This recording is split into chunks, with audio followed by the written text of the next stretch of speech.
African people have always known and have always believed that absence from the body is not absence from the presence. Why was it important for the therapist to kind of be there, to kind of be this catalyst to kind of spur Isaac along? Jacob is ancestral, and Isaac cannot figure out, how do you extract healing from an ancestor? How does one mend wounds with one who is no longer in this physical realm? So Isaac needs some assistance. And I see this therapist almost as an Orisha, an angel figure of sorts.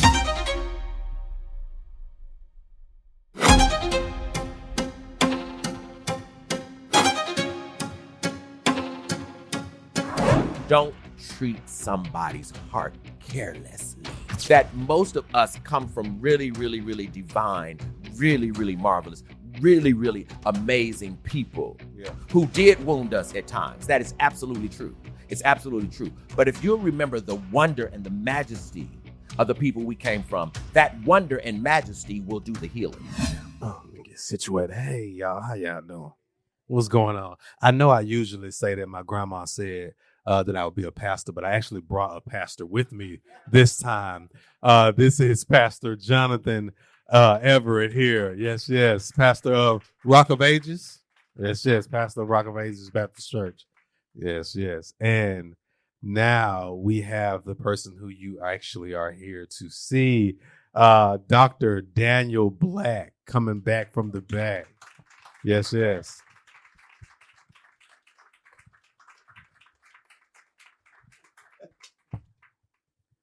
Welcome. Yes, this is the author of Perfect Peace, The Coming, Don't Cry for Me. I mean, so many amazing books. Don't Cry for Me is the companion text to the text that we're here to discuss today, Isaac's song. And Dr. Black, I mean, how are you doing? You doing good? I am absolutely magnificent. Get you. Yeah. We know you got the voice, Magnificent. Yes, there you go. Hey, everybody. How y'all doing? Yes. Well, good. We're glad you're doing great and that you're with us. Them your reading glasses? Yes. All right. Well, you gonna read for us a little bit? We got a book right here if you want. All right. Yeah. Mm-hmm. Well, here you are. Should I do that first? Yeah, let's let you do that first. I'm gonna hand you there you go. I think I'll start here. I'll be looking at my tabs now. That's a 30 question. Mm-hmm. Yeah. I'm going to read this part.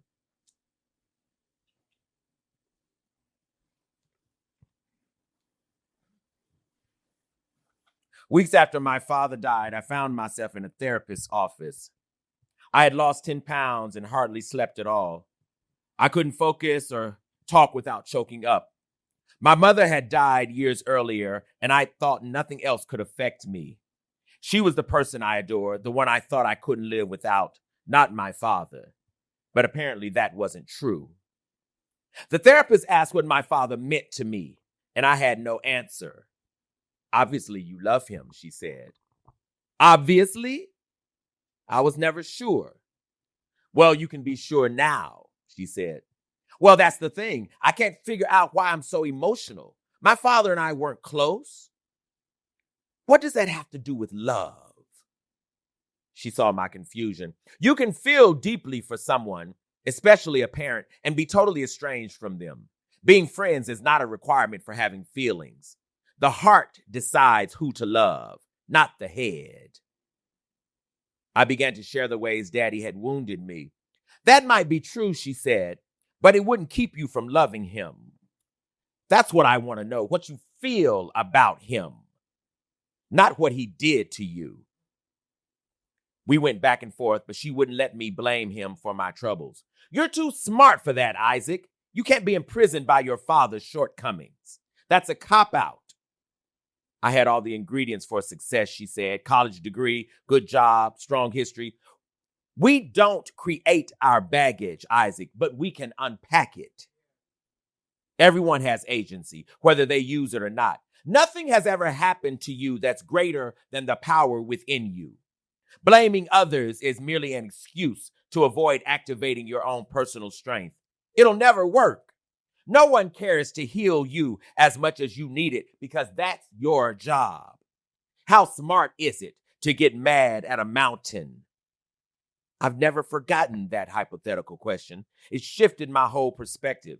Either climb it or go around it, but don't spend a lifetime waiting for a mountain to move. Only a fool does that. Well, I'd been a fool.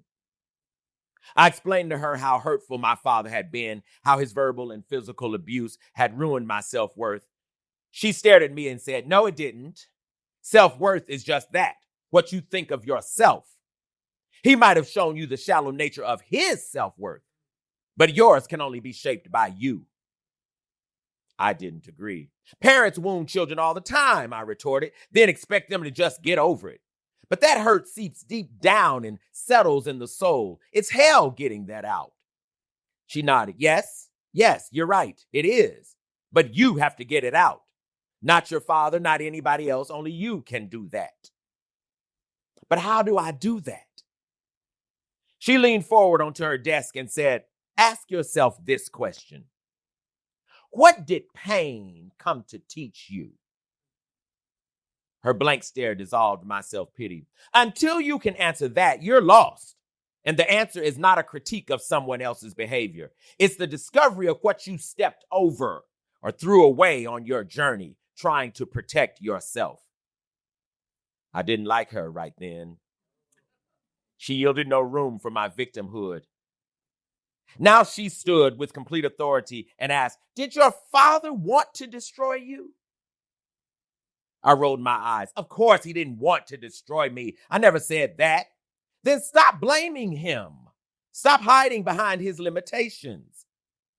We argued a little more. "I'm not trying to avoid anything," I said. "I'm trying to get free." "Well, Isaac, freedom doesn't live behind other people's faults. I just want to hold them accountable. And they should be held accountable," she said. "But that's not your freedom. It's theirs. Isaac, if your father apologized to you right now, you wouldn't be freer. He would." I chewed my bottom lip. Apologies don't heal the wounded. They're for the perpetrator. If someone shoots you, an apology doesn't mend the wound. If you don't tend it, it'll fester and kill you, not the one who shot you. The error is to think that revenge participates in healing. It does not. Most of us could have been healed years ago if we'd stopped waiting for a wounded person to do it. When you cut your finger, the body doesn't, when you cut your finger, the body goes to work immediately without your permission to heal itself. It doesn't care who committed the act. It has the power to restore, so that's what it does. No need being mad at the knife. Perhaps it was too sharp. If so, get rid of it. Or just be a little more careful next time. But how imprisoning is it to spend a lifetime screaming at a knife? That was me. But the realization pissed me off. I had wanted my father to do something, to own all the ways he had offended me, to say I'm sorry, to love me differently. I believed then that my issues would disappear. My therapist ruined my theory. You need to walk back through your life, Isaac, every bit of it, and discover the pieces of yourself you threw away. You need those pieces now. Ma'am, that's what I came to you for. Aren't you the healer? Ah! Sir, you're the only healer you'll ever get. Her laughter felt sarcastic, but I kept listening. My job is to help you discover that nothing can help you but you. What do I do? She moved from behind the desk and stood before me. Get you a legal pad and write your story. Start from the beginning. Tell it just as you recall it, however difficult. Don't sweeten the painful and don't sour the joyful. As you write, you'll discover what you missed. Then you'll have the ingredients for healing. Take your time. It's a slow, arduous process, but freedom lies at the end of it. Thank you. Yes. Okay, yeah, you hold it. You seen the highlights? And Thank you for that therapy session. Patty Everett is Thank awesome. you. Thank you. Thank you. So, the therapist. I think we should start there. The therapist is a big difference than the way that Jacob kind of worked his way into healing, right? Yes. Why was it important for the therapist to kind of be there, to kind of be this catalyst to kind of spur Isaac along? Because Jacob is ancestral now. And Jacob is ancestral. And Isaac cannot figure out, how do you extract healing from an ancestor? How do you heal across time and space, right? How does one mend wounds with one who is no longer in this physical realm, right? And so Isaac needs some assistance. And I see this therapist almost as an Orisha, right? I see this therapist almost like an angel figure of sorts, whose function is really to help Isaac understand that you can heal with your mother, your father, even though they're not physically here. Because, of course, African people have always known and have always believed that absence from the body is not absence from the presence. Yeah. Right? And so Isaac is being reminded step by step by step of how he moves in the invisible. And if one remembers from Don't Cry For Me, Isaac has this gift of communicating with the invisible anyway. Yes. Right? Yes. But the thing that's really funny is how wounds can make us forget who we are. And it can make us believe that even the gifts we have don't really work when it comes to our own needs. Right? In fact, the irony is very often a healer needs a healer. Yeah. Right? And so I think the therapist serves that function. Awesome. Okay. The therapist, the intersections we was talking about a few seconds ago. Yes. Between identity and trauma. Oh, yes. And yes. how did that therapist Keep robbing Isaac of the responsibility or the opportunity to blame his father? Yes. That blame game. Like how was that when you was writing it? Like what was some of those characteristics by which Isaac had to then approach when she say feel it? Yes. You know, in my context, you know, people tell you filter your feelings. Right. But in this particular narrative, we say, no, you're gonna have to feel that. Yes. It's intersection between identity and trauma. In fact, what happened when I first wrote this book, it wasn't this frame in this format at all. When I first wrote it, it was the exact same frame as Don't Cry For Me. Isaac was writing a series of letters. Okay. Right. But and I wrote almost 300 pages and realized that it didn't work. And I was mad about it. Did you hear me? I was mad about it. Yeah. Ooh, I was hot about it. Did you hear me? I bet you would. I was like, I said words that I know I can't say in front of you, Pastor. Right. I got it. But I said them. Because that was a lot of writing. Yeah. You know what I mean? But it didn't work. And it didn't work because that was Jacob's structure. Right? That structure carried Jacob's voice. But it would not reveal Isaac. And it wouldn't reveal Isaac also because Isaac is not trying to Isaac is trying to figure out how to get his daddy to materialize in front of him and say, I'm sorry. That's really what Isaac wants. Yeah. Right. Yeah. But that's not healing. Mm-hmm. That's not healing. And Isaac doesn't know it. He thinks it is. And that would not change Isaac. In fact, have you ever been really mad at somebody, like really, really mad at somebody, and they apologize to you and it didn't move you? Yeah. And now you like, Yeah. because now folks say, well, you wasn't really sincere. Yeah. Well, my God, like, what can you do? Yeah. What else you want me to do? Right. Because the truth of the matter is the apology is not what you're looking for. Yeah. Right. What you really want is to transfer your hurt back to them. Yeah. That's what we really want. Yeah. Right. But that's not healing either. You can't get healed by wounding other people. Absolutely. Right. And so I knew I needed a different framework. Yeah. Right. So I called my editor and I said, John, this, it doesn't work. Yeah. this just doesn't work. Isaac is trying to get healing and he can't get it. Yeah. And he said, well, do you have a framework that you think could work? I said, I do, but I don't want to write it. Yeah. I've already written 300 pages. Yeah. Man, God help me, Lord have mercy. And I said, okay, let me just take a breath, let me breathe, and let me just start. And this the part I just read was at the end of the first draft. Oh, wow.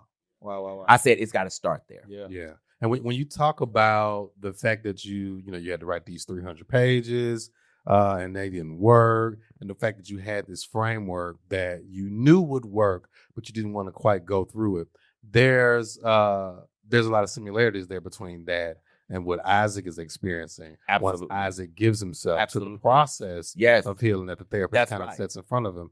And I was talking to Pastor Everett. I got a story for you, similar like what I was telling you when we last talked. But when Isaac is trying to explain and blame, trying to heal that way through his therapist and talking about his father, he starts writing and realizes that he doesn't remember things as they quite were. That's right. So I was telling Pastor Everett about the similarities between myself and this work. And so all my life I thought that I hated cheese because I hate my father.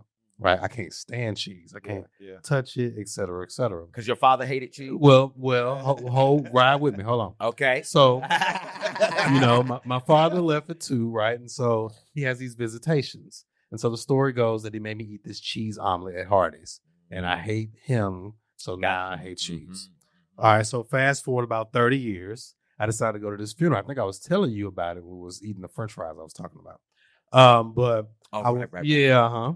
And so I was talking about whether or not I should go. So I end up going, and we're sitting on his ancestral land. It's his uncle's funeral on this random porch. And he's like, did you get something to eat at the church? The church is like walking distance down here. And I said, no, they had macaroni and cheese on there. And if the cheese is in the plate and it touches anything else, I can't eat it. And he looks at me and he says, I hate cheese too. He says, I can't stand it either. Wow. And so all this time I've been telling myself this story when 9 times out of 10, I just don't like the cheese because I'm just like him. Right. Or I wanted to be just like him. Right. And so I wonder if you can talk a little bit about how those wounds sometime warp the way that we remember the past. Absolutely. In fact, most times we're not really remembering anything. Right. We're really constructing. Come on now. Yeah. Come right. on now. You know how you grow up with somebody and you share a memory, but y'all's memories clash. Yeah. Right? Yeah. Back when we was in high school and we were in Mr. So-and-so's class and Mr. So-and-so gave all of us F's and somebody said, no. What are you talking about? I never got an F on anything. And you're like, wait a minute, don't you remember? So we were in the class and he gave all of us F's. Yeah, no. That's true. Yeah. No, I had a 4.0. Like, what are you talking about? And what's so funny is like, how is that possible? Yeah. Right? And the question then becomes, who's telling the truth? Yeah. Exactly. But memory is not an issue of truth. Right? And the point of memory isn't truth anyway. You don't remember a thing in order to hold on to truth. Yeah. Right? Really, the point of memory is for you to reconstruct your history. Yeah. Right? So that you can move forward and have some semblance of peace. Right? We make the memory. There are things we remember that didn't happen at all. Yeah. Right? And that's not a bad thing if we'll know that's what we're doing. Sure. Right? If not, we'll hold people accountable to things that really they may not only not be responsible for, it's not even real. Yeah. But the reason it's important with Isaac is because sometimes it is real, of course. When we get wounded, sometimes what ends up happening is it's only the wound we remember. Sure. Yeah. Right? Sure. Yeah. And see, anytime you're dealing with parents, the worst thing in the world is to dwell upon and to exist in the womb because it can make you erase their majesty. Yeah. Right? It can be a parent who paid for your piano lessons, a parent who made sure you had shoes, who made sure you always ate, you had your own room all the time you were in their house, right? It can be all of these things. And one day, mama got mad and screamed at me, as she did. Yeah. She did. And somehow that screaming at you is the thing you remember as being most grand. Sure. Sure. right? Somehow all the money that they spent on them dance lessons that you never did nothing with, Wasn't right? two Now, step on nothing. now you don't even, it doesn't even register in your head, Yeah. right? And so the point of memory is actually for you to decide what you're going to remember and decide how you're going to remember it. See, you get to you can intentionally make up your memory. Sure. And to do that is a powerful thing, because then you can allow people to be majestic even though they are flawed. Sure. And it's important to do that. Yeah. And we do it with God all the time. All the time. Because there are times we pray and didn't hear nothing. Yeah. But we don't cuss God out for it. We say, well, everything in its own time. He may not come when you want him. Right. Be there right on time. But when your friend's late, we don't say that. Oh, no. Yeah. And so I'm really trying to push us to consider the possibility that most of us come from really, really, really divine, really, really marvelous, really, really amazing people who did wound us at times. That is absolutely true. It's absolutely true. But if you'll remember the wonder and the majesty of the people we came from, that wonder and majesty will do the healing. Sure. And I had a very contentious relationship with my father, at least so I thought. But what's funny is, and it kind of got healed in one day. I graduated with a PhD when I was 25 years old, right? What a show off. No, I'm saying this for a reason. Because a woman asked me, right, maybe the day after, she said, oh my God, you must really be exceptional. I said, no, ma'am. No, ma'am. No, ma'am. And she said, what do your parents do? And my father could barely read. And I said, well, my father's a farmer. And she said, oh, he must have been a hell of a farmer. I said, what does that have to do with it? She said, how did you get this? And that's how it clicked in my head. See, I was thinking that I achieved, even though I was thinking I achieved in spite of. Right. Mm-hmm. Right. And the truth is that farmer planted a seed of discipline in a son, right? That got me to a thing called a PhD. And it took me all that time to realize that really I was manifesting the thing my father had dreamed. Wow. Yeah. Wow. There was a part, Dr. Black, in the book where Isaac, his inability to tell his father thank you. Oh God. Okay, let's park right there. The bicycle. That's right. The tree. That's the Tree, yep. Right. And for him, he had opportunity. That's right. It wasn't the lack of opportunity, but the fact that he couldn't vocally That's right. have that moment to say thank you. What point you was driving in that? You got to tell us, bro. I really wanted you to go as deep as you could with that one, man, because that was I think one of the things we've done as a people, because of our historical wounds from enslavement, et cetera, is I think we keep trying to explain away the need for vulnerability. And we do it in so many, many, many ways, right? And it's really ingrained in Black culture in so many places, right? And I think parents do it too, but in ways that I think end up being very horrible for us. Parents even tell us as kids, I want you to go and do better than me, right? Yeah. Which is really an insult. Yeah, it's really something a parent should never tell a child. Wow, because it's really saying I'm not proud of myself, but I want to be proud of you, right? But a woman who has scrubbed floors for 40 years, right, should tell a child, if you are as excellent as I was in scrubbing floors, you would do well. That's really what we should say. Yeah. You work at the post office for 45 years and you tell a child do better than you, right? How? But see, the problem is what we value. Sure. Right. And then we often encourage each other not to say thank you. Right. We'll say things like, oh, it wasn't no problem. Don't worry about it. Wow. Yeah. Right. Yes, we'll deflect it away, because to say thank you, right, we have to steal our hearts and open them to each other. It's to respond. Right. We don't know how to respond. And yes, because it literally is, it's literally asking for your nakedness, right? And I'm going to show, right, to look a man in the eye and say, brother, I really thank you. Oh, Yeah. it's like, oh, that's too much, right? Because it's really an announcement, right, of my adoration for you. Sure. But see, even those words, we're not as men allowed to say, I adore you. Yeah. I can't say you're beautiful, Yeah. right? There's so many words that men have never been invited to use.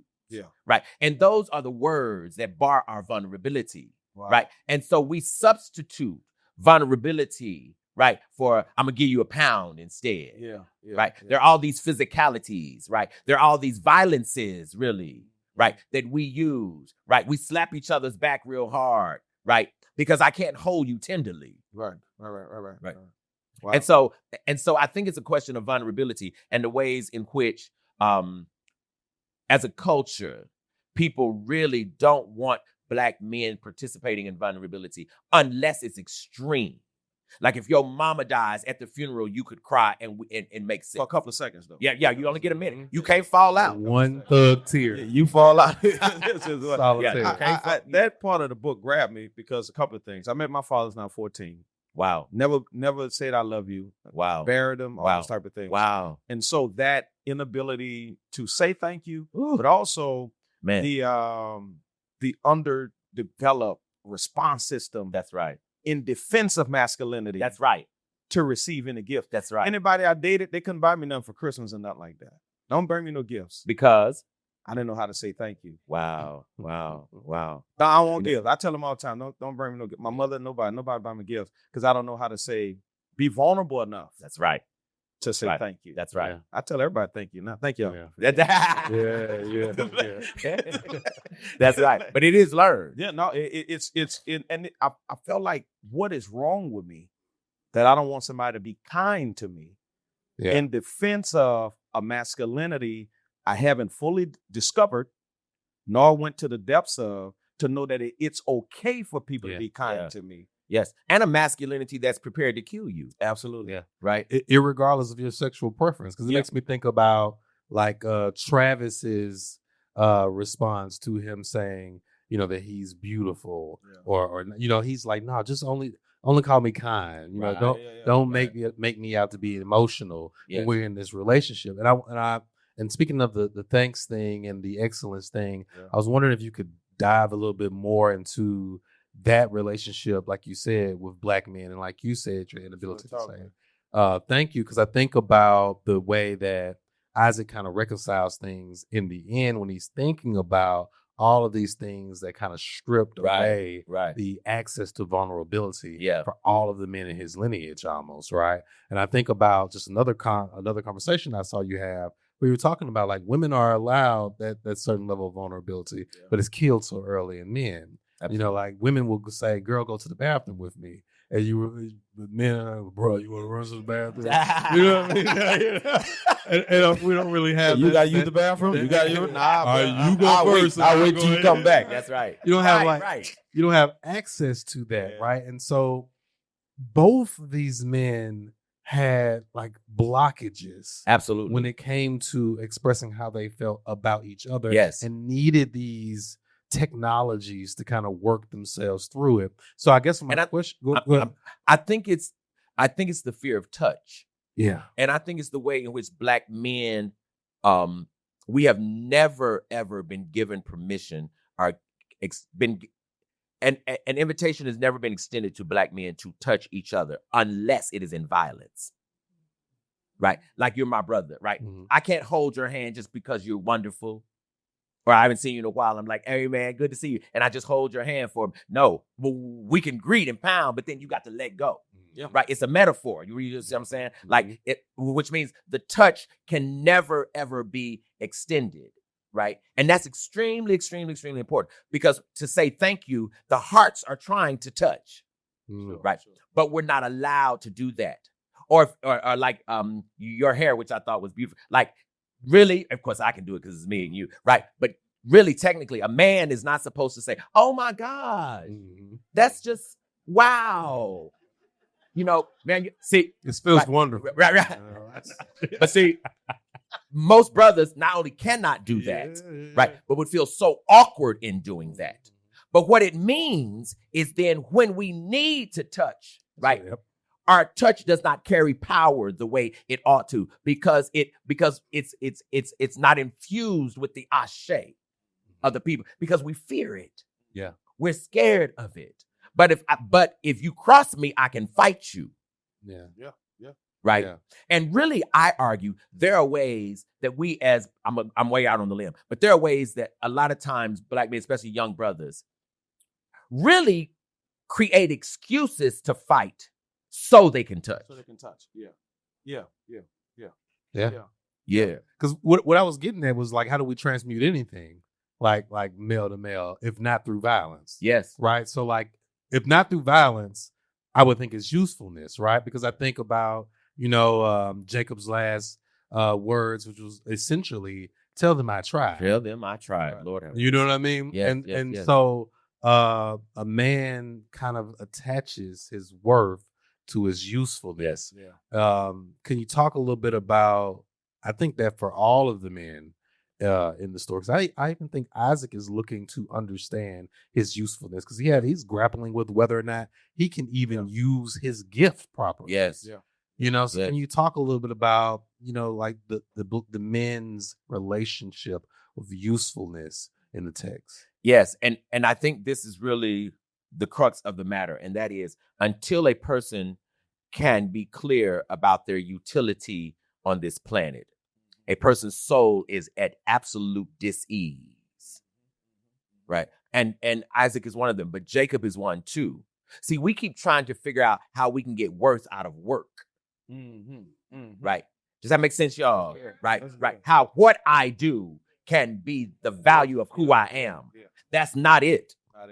Not it. What I do is for the sustaining, right, of this physical world, Sure. of this physical life. Sure. But God didn't send me here for that. To work. Yeah. Right.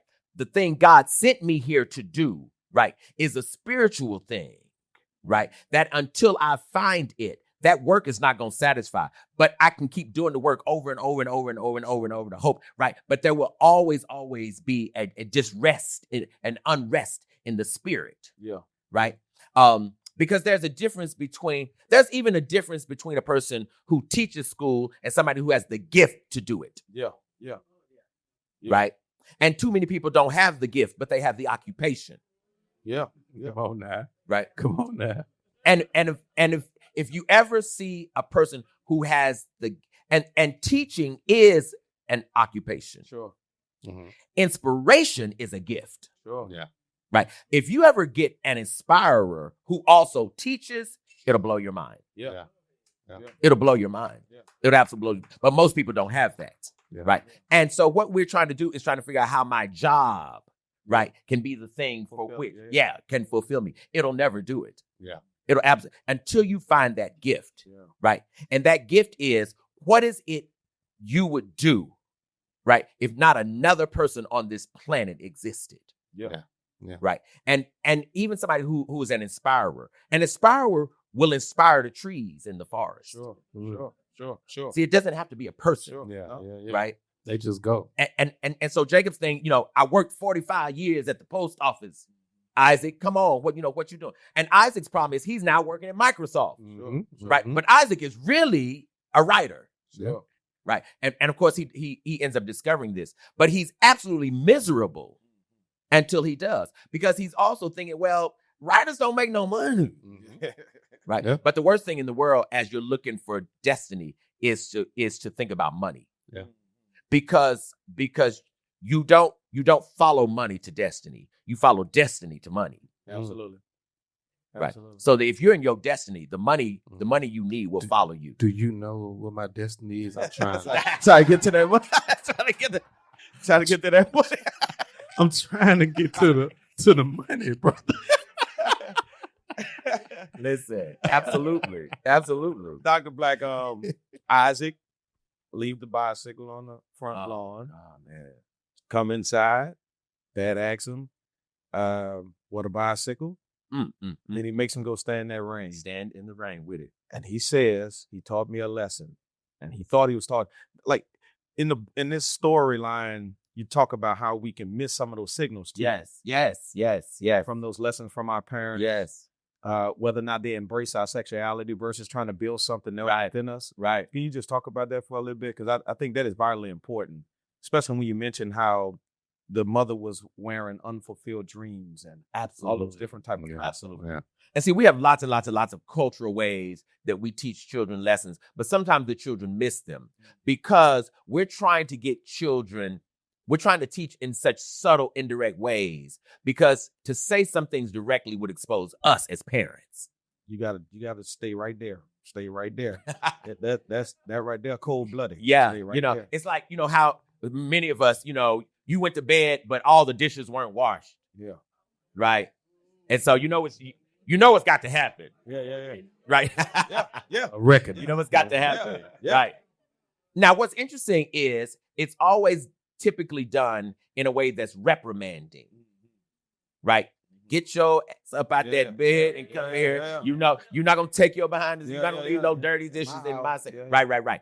But if we're not very careful, we miss it, because the point is not the notion that you left dishes in the sink. That's not the point. Sure.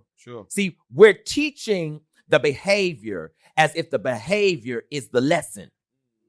The behavior is just teaching the lesson, right? But see, most people cannot articulate it. And so a lot of times children just think mama just hated dirty dishes. Correct. Then we've missed it. Yeah.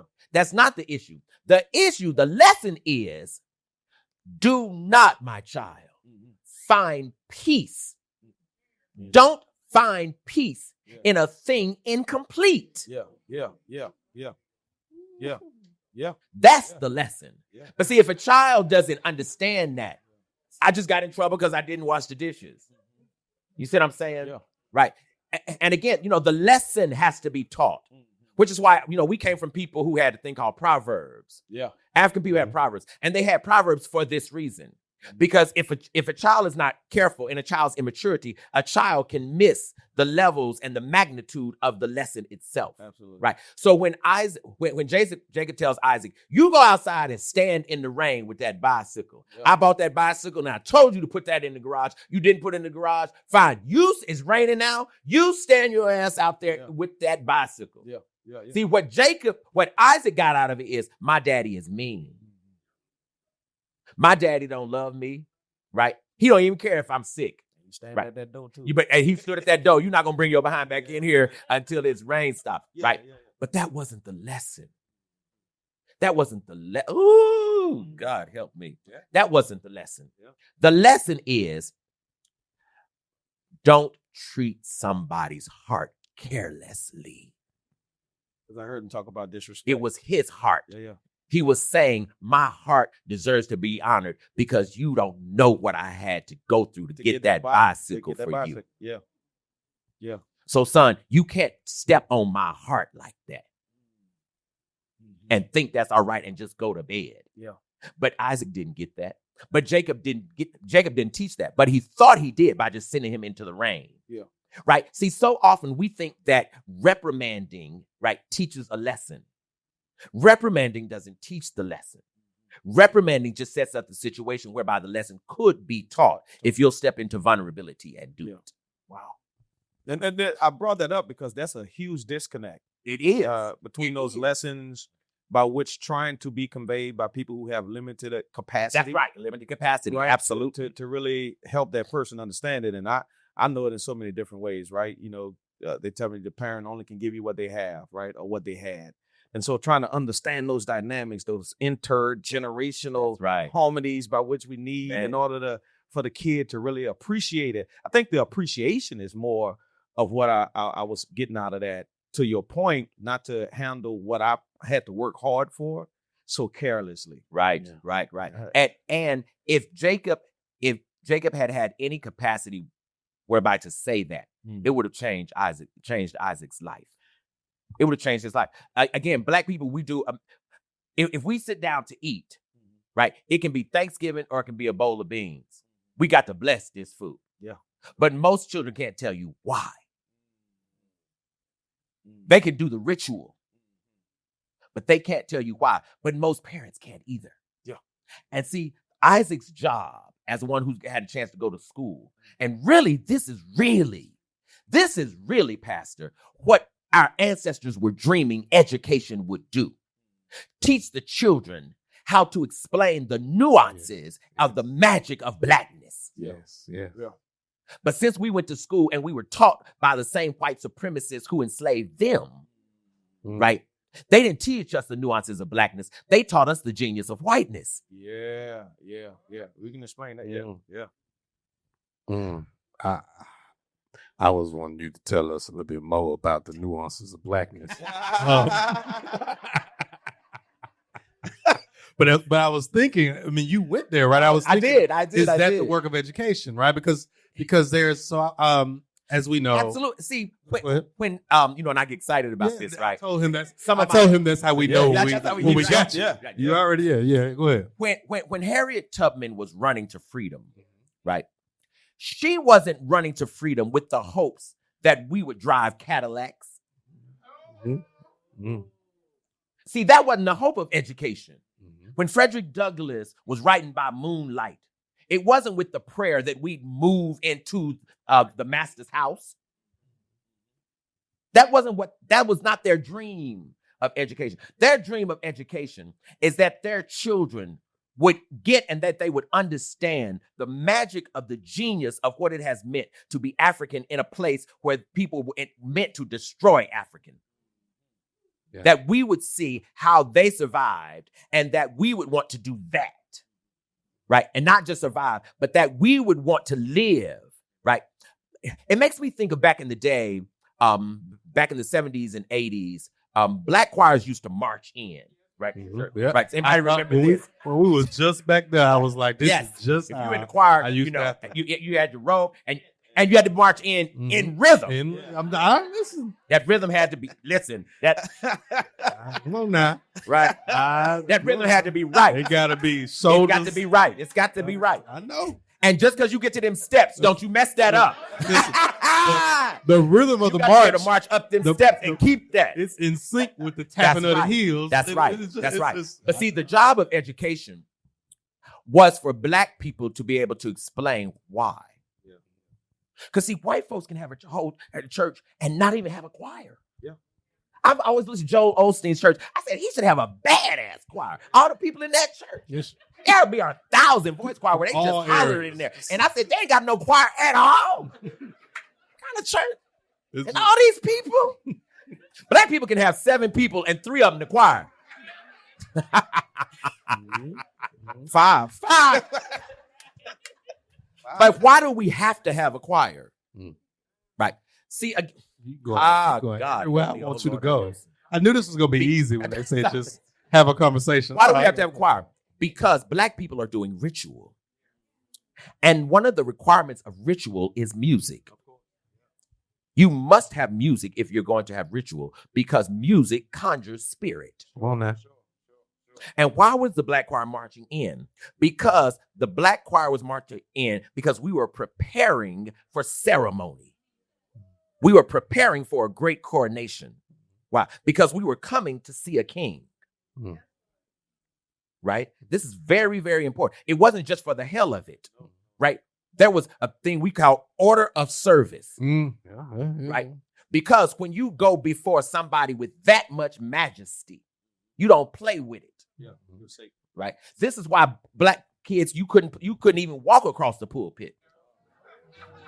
Right? I'm saying, right. You talking about a whooping. I already know. Baby, you get a whooping. And I like to run around. Listen, I've been headed towards the pulpit and got snatched. But it's because we made something sacred because we were in our heads, again, we were doing ritual. And in sacred places, you don't play with that because the sacred has the ability to transform, right? And so when I think about black genius, all of this is a black genius. But see, if a person doesn't do the kind of study necessary to understand this and to connect this to the ways in which African people were doing ritual on the continent, people will think black folks here are just doing this because, well, we just started. Nobody knows why. No, we do know why. We absolutely know. There's a way we open the service, and there's a thing black people have called benediction. Right. And we tell people you would do well, right, to stay until the benediction. But it's the same way we open ritual and you close ritual. Why? Because you are literally opening spiritual portal. And you don't want to step outside a portal and not even know you was in it. Because that thing follows you when you leave here. Right. See, all of this is genius and all of it's magical. And if we don't know and understand this, we'll throw all of this away. Wow. I gotta say, I gotta go right back to there. I'm not sure if it's what is it in your opinion, Dr. Black? Is it trying to defend identity? Was it pride? To your point of having to explain it, or why? What is the why behind it? And why some of those parents or anybody, teachers, can't explain that, right? That masculinity that Jacob portrayed in front of Isaac, and not being able to explain the lesson. I want to get back to that and streamline what is that identity crisis he had to be going through, right? Not to be vulnerable in front of his own son. That's in his household. Yes.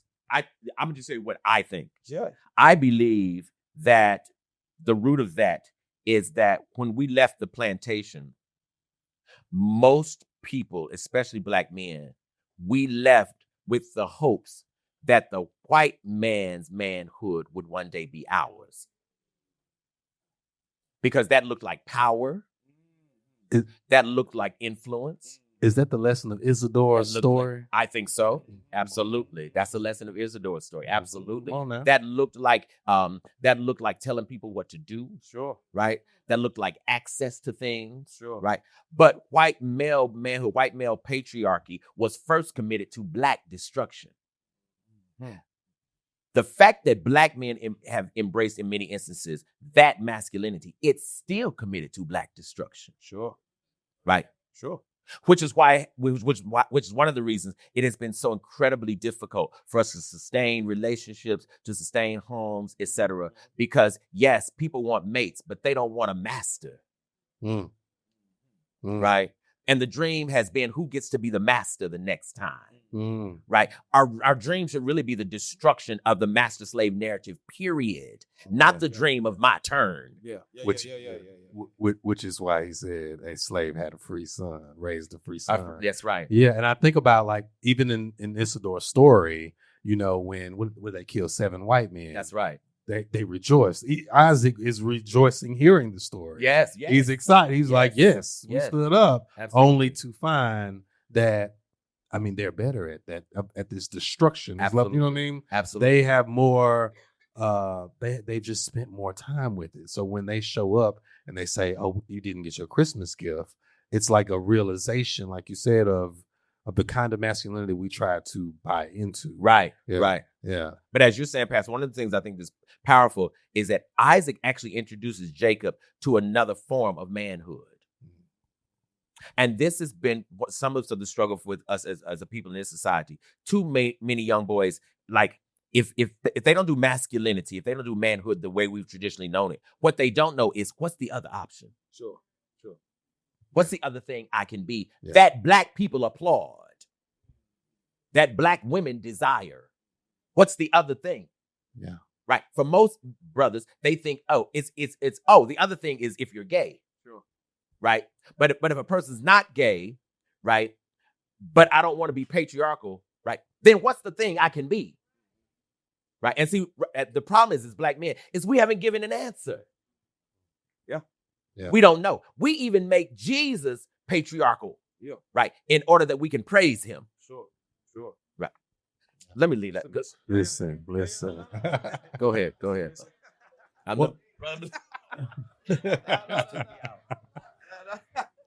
I want to talk about relationships a little bit. I'm thinking about Isaac and the girlfriend he had. What's her name?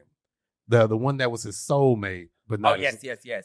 So what was that line? It's like she was my soulmate, but not my lover. Right. Can you talk a little bit about the importance of that relationship to those two people when they are still so invested in developing who they are in general? Well, see, Isaac, of course, as a boy, Isaac has these quote unquote girlfriends because Isaac's trying to figure out how to do masculinity in a way that his father will approve.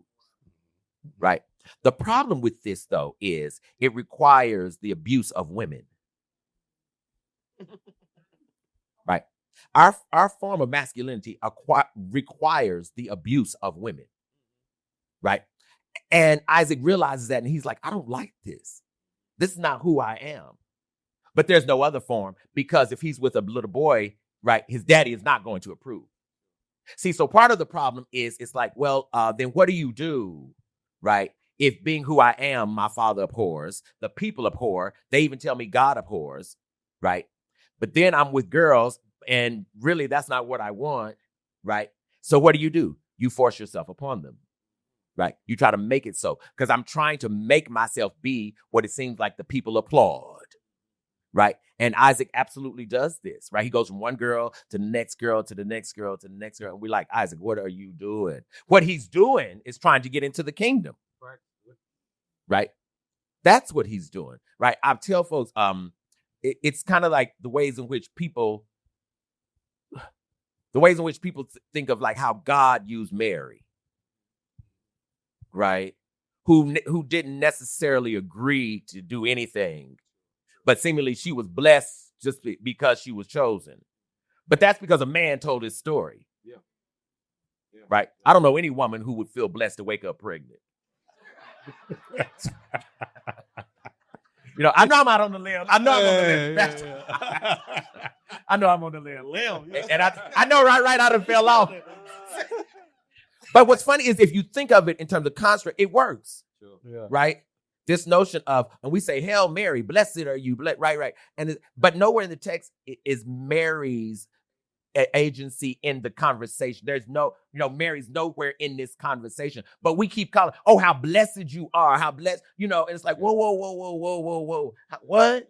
Yeah. It's like somebody who thought that like, well, oh my God, Black people got blessed because even though we were enslaved, at least now we're in America and we're in one of the best countries. What? But there are people who say this. It's a thing. I see it every day on the Book of Face. Absolutely. Mm-hmm. Yes. The Book of Face. Yes. And so the problem is that Isaac didn't know that there are different ways of being a man. And Jacob didn't know it either. And I think what Jacob is really telling Isaac is, forgive me for not being able to see that I'm not the only kind of man that can exist. Right. But it's a whole lot of hurt and bruises that happens before Isaac arrives at that place. What is the reality? Again, going back to responsibility, right? Because like there's this, like you said earlier, he wants to be a writer, but our writers don't necessarily. I mean, I know he's a millionaire. You're a millionaire, right? Who? You right here. You. It's not me. Yeah, you is Daniel. A millionaire? Omatosho. I am rich. Okay, all right. Yeah, I feel yeah. I'm not a millionaire. We're not a millionaire, right? No. All right. I am rich. I am rich. Okay. I am rich. But the part where you were saying that writers don't make that much money in Isaac's universe, right? There is countless allusions, or there's countless times when Isaac's father says, does it pay good? Yes. Because there's an importance on ensuring that he's taken care of. Yes. And that he can take care of somebody else. And that he can take care of somebody else. Because you ought to be ready for a family now, right? Right. And through Isaac's healing journey, he learns that his mother wasn't so much of an angel as well. Right. And I wonder if you can talk about the sacrifices that both parents made in for their healing, right? Or for Isaac's healing. So they don't fully heal so that Isaac can be healed, right? Can you talk a little bit about some of those sacrifices? Because, we mentioned earlier, the mother is walking around like with these dreams that she wished she had. Right. Isaac finds out that she actually was dreaming that she was with somebody else at one point. Right. And he felt like at that point he didn't even really know her. Right. Can you talk a little bit about how they, this idea of making sure that he is taken care of, right? That does it pay good to both his mother and his father? Well, the thing that was so shocking to me is how his mother loves his creativity, but she does not want him to be gay. Yeah. and how she does not associate the two as one thing, right? And for she tells her husband, yes, he's a dancer, you know, he can be, but no, I don't want no gay child. And of course, I was like, Mama, like, what we doing here? I thought you was my ace. You know, you're supposed to be covering me. I know. I thought you know. And Jacob, of course, is like, I always knew what you were, right? But I think what's really interesting is one of the things this country does, but Black people too, but we do in this country, is people are trying to figure out how to be kind to gay people without ever believing they ought to be gay. Mm-hmm. Right, because that feels like what she thinks her responsibility is. Absolutely. Right, once that's uncovered. It's like, it's funny, we're in this store. It's like one of the things that I'm really angry about with the way we do James Baldwin. People want Baldwin's brilliance, right? But I have not yet heard of any people who are praying for a child like Baldwin. I've not heard of it yet. But we keep lauding him. We keep praising him. James Baldwin. I don't know anybody who's saying, God, send me a child like Baldwin. Yes. That means we don't admire that man. We're not admiring that man. People name their children Langston. People name their children, you know, after Du Bois. People name their children Malcolm. We want Malcolm. We want Malcolm as is. We want Baldwin's head. Right. But we don't want the rest of him. But what somebody's going to realize in a minute is it takes a queer man to be that brilliant. Listen. When you were talking about, like, listen, look, because you was talking about the coming in this relation, right? Like you were talking about an inability to see people talk about the destruction that was wrought to Black boys' sexual. Yes, that's right. Slavery. That's right. And you said you were talking to someone about it, and they were like, "Well, we hadn't written about it yet because we don't think that we could survive or hold up for it." That's right. And you realized that it had to be you. Yeah, because you were the only person who could weather that storm. Yeah, which is to the point of like, what does pain come to teach you? Yes. Right. And so when like you said, we don't want all of the story. No. And that's really where I was going. Yeah, we don't want all. We want select pieces, right? But one of the things, again, that I feel so sorry for Baldwin about is that people don't dream his excellence. People don't dream his happiness. We just want the fruit of his intellectual work. We don't dream a mate for him. Yeah. Right. And I think that's a horrible. I mean, I don't know yet that I see anybody who has a 10-year-old son and they say, oh wow, you think that little boy is cute, isn't he? Oh, I think he is too. Yeah. No.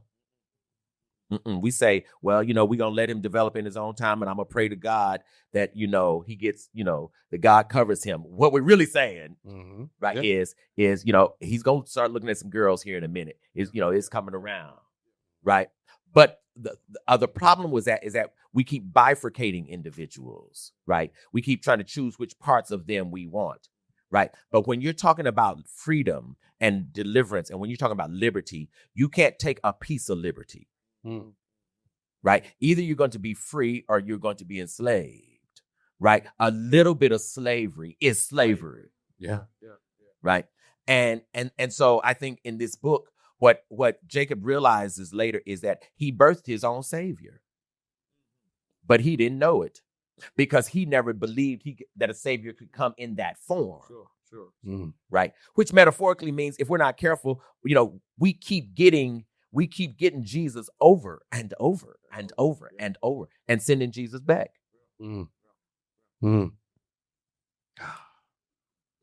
That's on you, Pastor Everett. I crunk them up. I'm just going when I can't say nothing. Yeah. I think that's the segue into the next question about the healing process. All of those complex relationships that he had, and some of those relationships, the person he was mad at wasn't the person that he hated. Right. Right. And so if you could talk about that for a few minutes, that generational healing, from the Jacob to your Isaac and all of those other relationships, all of them was complex. That's right. right? That's right. And it starts really with his grandfather. So it's good start. Yeah. This is Abraham, Isaac, Jacob. It's really the biblical story. I know you got it, Pastor. Yes, sir. But of course, in this case, it's Abraham, Isaac, Jacob instead of Abraham. Abraham, Jacob, Isaac. So the father and son are turned upside down, right? Because that's what slavery did. Yeah. Right. And talking about healing, what I think ends up happening is, what I think ends up happening is, in this case, and I think in many cases, it will take the son to heal the father. It won't be the father who heals the son because the father doesn't have the capacity, right? It'll take the son to heal the father, right? And in so many instances, even in our community, right, it's going to take the sons to heal the fathers, but we're waiting on the fathers. You know, my father was never around, right? My father was such a, what I'm telling 22-year-old sons is go get him, right? We're waiting on him to come. But not only is he not coming, he actually can't come. Yeah. He really can't come because of what he's carrying, because of what's on him. But we're so hurt up because he seemed to have lived and seemed to have made choices, but he just didn't choose me. Right. The truth was he didn't choose the mirror that would expose himself to himself. Yeah. Right. And so this generational healing that needs to happen badly. It needs to happen bad. And really, that's really what education was supposed to prepare us to do. See, the thing I'm clear about is I'm not processing, Pastor, education as a degree. I'm processing and I'm functioning with education, right, as a means and a tool by which you unlock what your parents never, ever could get to because they never got the key. The key was supposed to be this thing called knowledge. Yeah. It was supposed to show you something. It was supposed to give you access to something that the other folks, they couldn't get it. They didn't understand it. If education doesn't do that, you just got a degree. Sure. It's supposed to bring something that says, this is what should have happened. Yeah. Oh, I see. So let me get granddaddy, let me get daddy, and let me see if I can begin to work this out. Yeah. Right. But the person saying it might be 19 and granddaddy's 72. Sure. Right. See, if we don't do that, then education didn't really do its job. But again, part of the problem in America is that the education we're getting, right, is really telling us, make your own money. Yeah. Do your own thing. Right. Do for self. I mean, the list goes on and on and on. It's not really saying now that you understand granddaddy's abuse, right? Go back home. It's not telling us. But that's really what education, you know, and of course I did my degrees in Black studies. So as a result of that, I got a lot of this. And really what I got in Black studies should really just be the general curriculum. Right? Because then it would have us here. And then as a people, we'd be here. Right? And we could understand, you know, the difference even and why it's so dangerous even for us to call each other niggas. Yeah. Right. Yeah. While we thinking that, you know, we're liberating one another. No, not at all. Let me. I just one scene. There's a scene that is just ringing in my head. The father watching football. The mother cooking. Yes. And Isaac in the hallway. Oh my God. Saying, "Beg for me." Mm. What that is? We see it. Absolutely. It's an underlying issue, right? I was going to say that because I think his stories that he writes when he was younger are in line with that too. Like, what is that? Go ahead. What is that about? I think he's trying to figure out how to weasel his way into his father's consciousness because his dad loves football. So maybe if I show some interest in football, maybe if I will shout along with him with the Dallas Cowboys, or since we're here, you know, with the New Orleans Saints, the Cowboys, the Saints, right? Cowboys, absolutely fun, right, or the Kansas City Chiefs, maybe, right? Oh no, I messed it up. But what Isaac figures out is if I can appendage myself to what my father loved. Dressing like his mother. Right. Yeah. Even that, put on his mother's clothes. But see, people will think, oh, he wanted to be a girl. No. He was trying to figure out, I think my father loves my mother. And maybe if I look like my mother, my father would love me. Sure. Right? It doesn't really work, but it is logical. Yeah. Right? It is logical. And it's manipulative.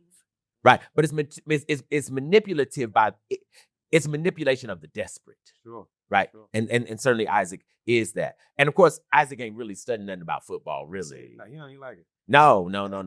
But because his daddy's not a reader, Isaac's trying to figure out then where's going to be our point of commonality. Yeah. Right? And he can't find it. Man, that was a great scene for me. Just him begging for attention from his father. Absolutely. As an adult, father watching football, mother back there cooking, and there's a yearning, a nonverbal desperation that son wanted, and we see it amongst our teenage boys today. Yes. Oh, absolutely. And in fact, it came out of a real story. I might have been 8 or 9, and I was a reader very young, and my father was a big football fan. And one Sunday, Dad was watching football, and the only time my father was emotional was when he was watching football. Sure. Right, screaming and hollering. Right, the linebacker broke through the line. Yeah. It would just get. Right.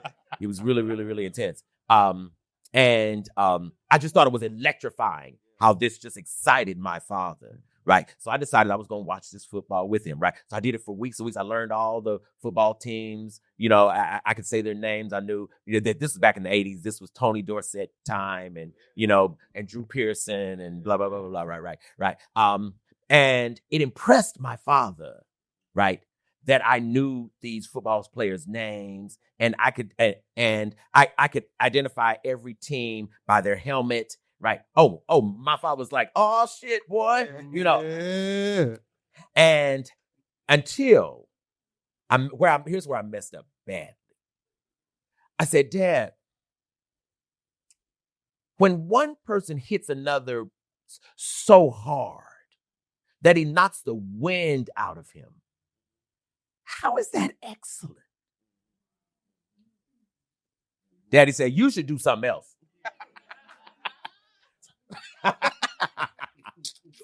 He said you should do something else.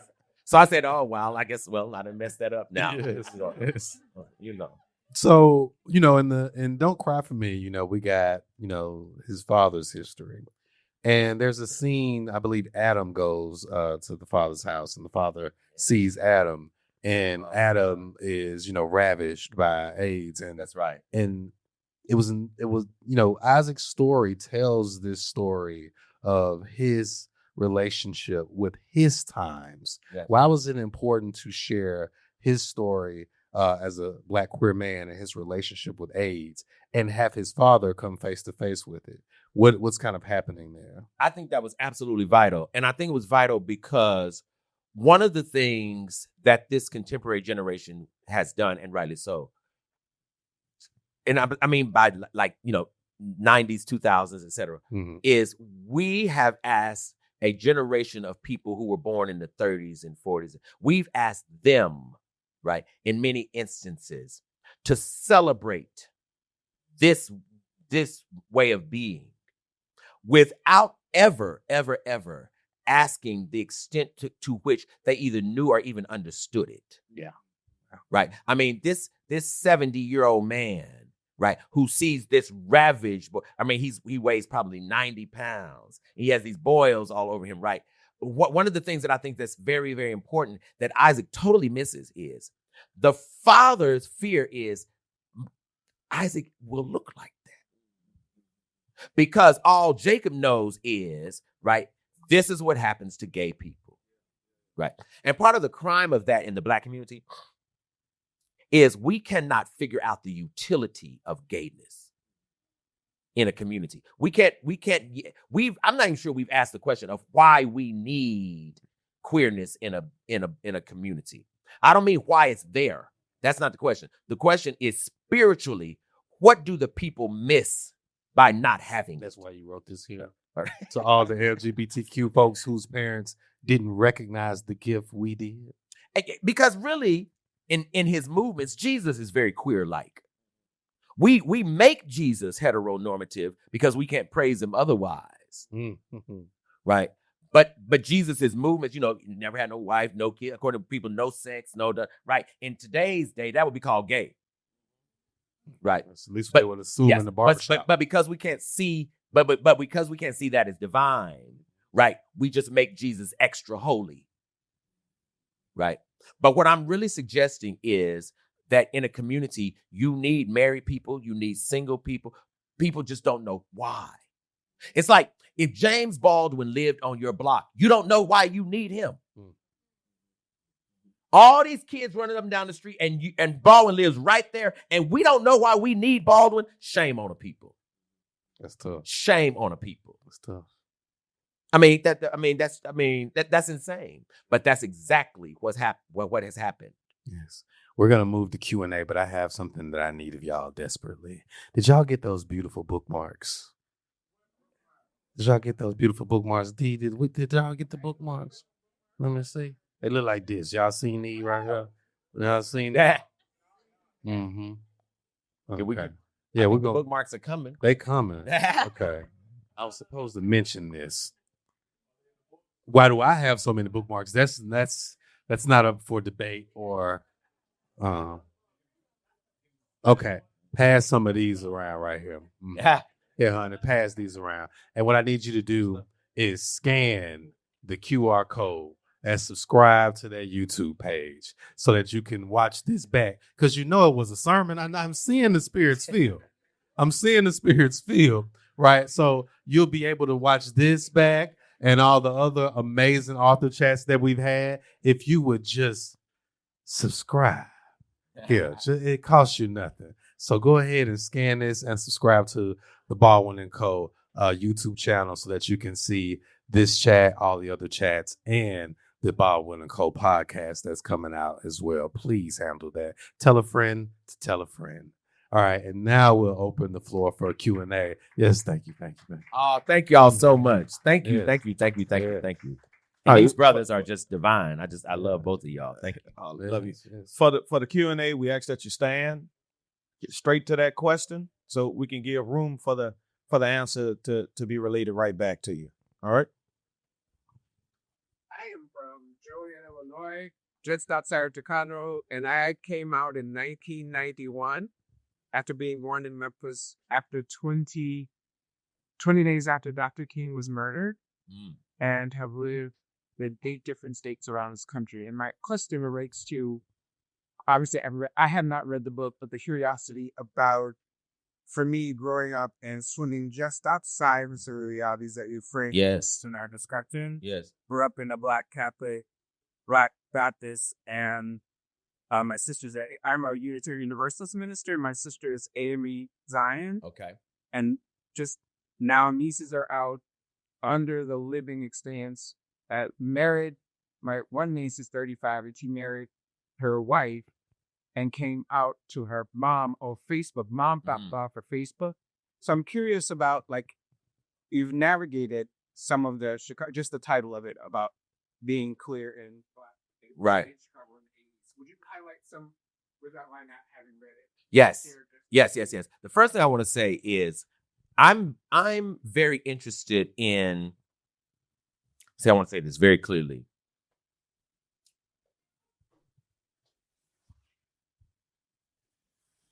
I'm not interested in an announcement of a person's queerness, right? That doesn't move me in and of itself, right? What I'm interested in is the ways in which a person's queerness informs who they are spiritually, right? In other words, I'm interested in the ways in which Black people and queerness go together. See, too many times when people announce they're queer, all of a sudden now they're not a part of the Black narrative anymore. The queer narrative is then the place where they stand, right? What I'm suggesting is, I think it's extremely, extremely important for us to get very, very, very clear that when we tell the Black story, the queer one is in it, right? Just period, right? But what I'm also very interested in is us asking the right question. See, the wrong question is if are you gay? Are you, I say, that's not the right question. In fact, that question is really very immature and very silly, really, right? That's not the right question. The question really is, why did you come to the planet in that form? That's the question, because it's the same question for any soul, right? That's the question. The question of how a person's desires inform your insight. That's the question I want to know, right? That's the question.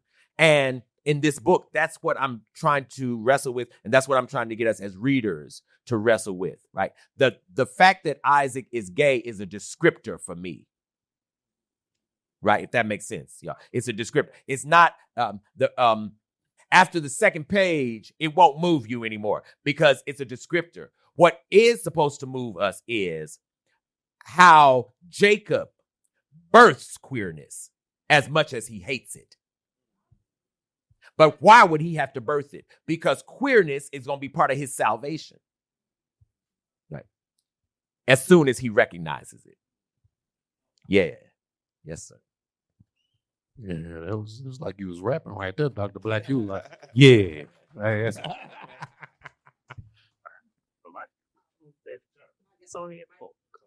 Around to. I just passed it to him, maybe. Getting ready to play devil's advocate. Another reason why people may question the why of queerness is we are animals. And animals want to push their DNA into the future. Could that be part of our struggle as well? I don't think so. And I'm going to tell you why. I do think, of course, recreation procreation is important, of course. We all, there's no future without it, right?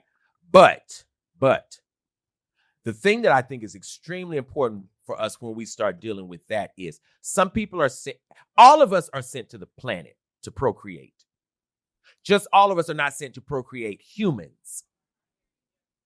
Some people are sent to procreate ideas, right?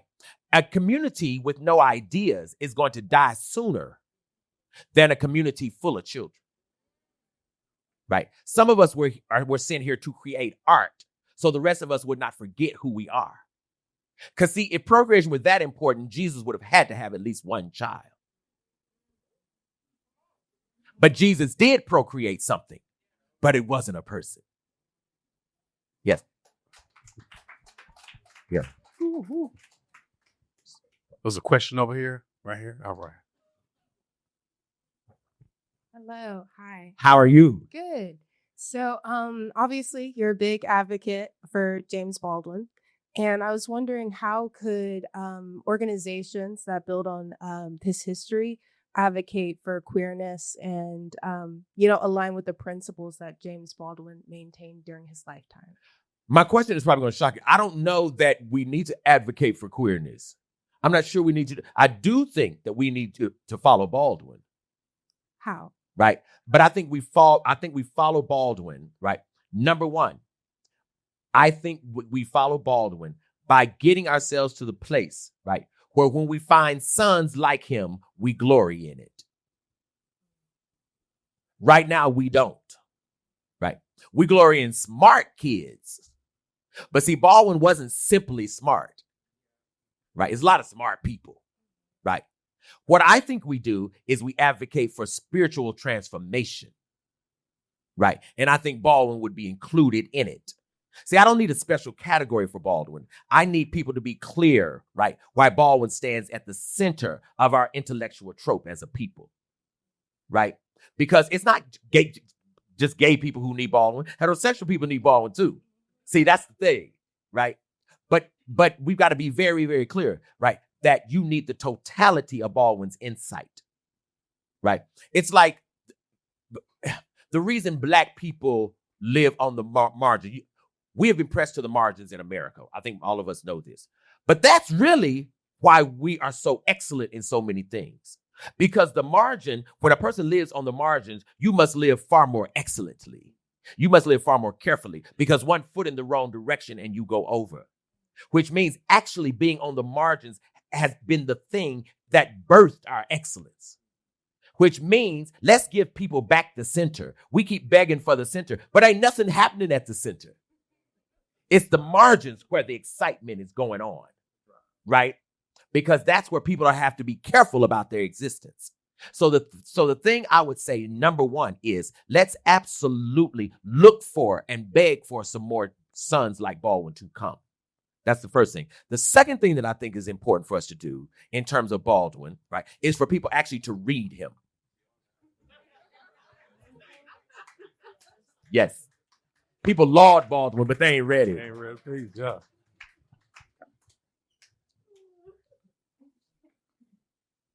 Hey, watch out, cuz. Hey, how you doing? Hey, brother, how you doing, man? Doing good. Thank Good, you sir. for being here. I really admire what you have to say here. I appreciate today. that, brother. Yes, sir. My name's Osa, and I'm curious. First of all, I want to say you're very transcendental in the way that you think, and you're always getting to the purpose of everything from memory to our collective, I guess, consciousness as Black people. And, Yes, sir. The purpose of education, but I would really, I'm really curious as to your contextualization of purpose in general, right? So like Isaac goes through this journey of self-discovery, and Yes. trying to assign purpose and meaning to all of these things that he's been through, trauma, Right. X, Y, and Z. Right. But I'm curious as to what is the purpose of purpose, or like why is it important to contextualize purpose, right? So we've like assigned. I got you. So we've assigned like Mhm. what's the meaning behind remembering, but like, I got you. you see what I'm saying? Yes. So, Yes, I got you. cool. Yes. I will start here. It's because when you come to the earth, you don't come to the earth because your parents have sex. You already existed. Yeah. You were already a being. Coming to the earth gives you a body. It doesn't give you beingness. Before you were in your mother's womb, I knew you. That's what that scripture means, right? You already had a being. You choose the mother and the father through whom you will come. They don't choose you. In fact, when two people have sex, they don't have the slightest idea who's coming. They don't even know if you'll be tall, short. They know nothing about this being on the way. It's the being themselves who choose the human avenue through which they will come, right? And here's the reason it's important. The only reason to come is because earth has need of something that only you possess. The job of life is to figure out what that is. Yeah. Then, if one does, very few people do. But if one does, death has no victory on the other end. Because that's why I came. Right? That's why Africans did a thing called initiation. The point of an initiation, or what people here call a rites of passage, is to get you intentional about your breath instead of just you breathing it every day. Right? The whole intentionality about breath is you're breathing because it's supposed to be in exchange for the life force you give, right? For while you're walking this planet. Initiation is really asking you, right? What is it that you possess that others do not? Initiation is really asking you, what is the thing that you can see that's true about you, regardless of the circumstances in your life? See, if your mother was on crack, it won't change your gift. It will not shift your gift. In fact, it really is going to set up the framework for you to do it excellently. Right? But you're going to have to go through a process by which you get really, really intentional and really mindful about the notion of what it means to look for this thing, right? Called purpose. And really, without it, a person's soul is always searching. Always, always, always, always searching. But we can talk more. And I do initiation processes and blah, blah, blah. We can talk more because it's absolutely crucial. And most people miss it. This is really what mourning means. When people die, the reason we mourn is because we never got the purpose. Yeah. Well, y'all got another one that'll make them do something like that? Yeah.